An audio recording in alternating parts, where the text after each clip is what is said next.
I remember the community feeling horrified.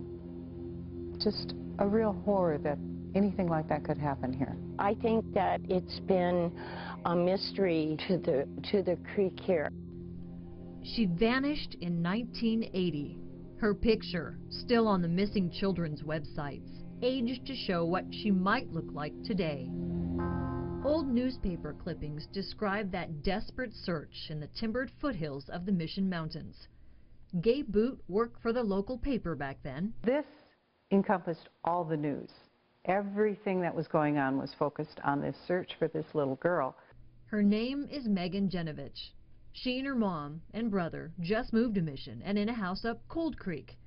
What happened next became a cold case.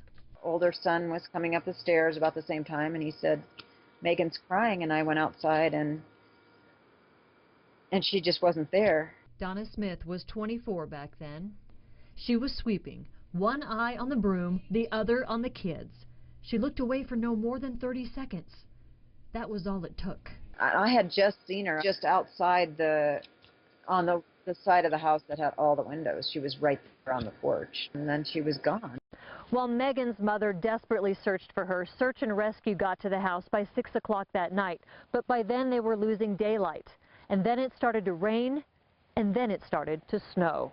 The creek went from being just a narrow little stream to being almost a raging river. Lake County Undersheriff Dan Yonkin believes Megan probably fell in the creek and was swept downstream, or an animal quietly took her. I remember standing arm to arm with people and a big giant lion and walking through the woods, checking everything, turning over everything.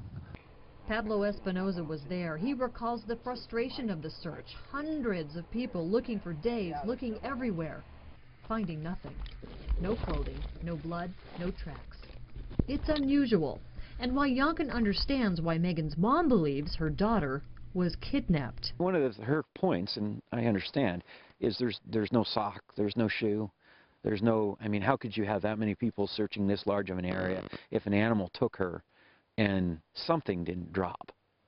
And the cat's not going to eat her clothing. That was just, it's too quick to have happened with her just wandering off. She wasn't the kind of child that ever wandered off, and she was just gone. That's why I think that that somebody actually took her. Megan's disappearance is classified a non-family member abduction. Donna says her daughter might not know she's missing.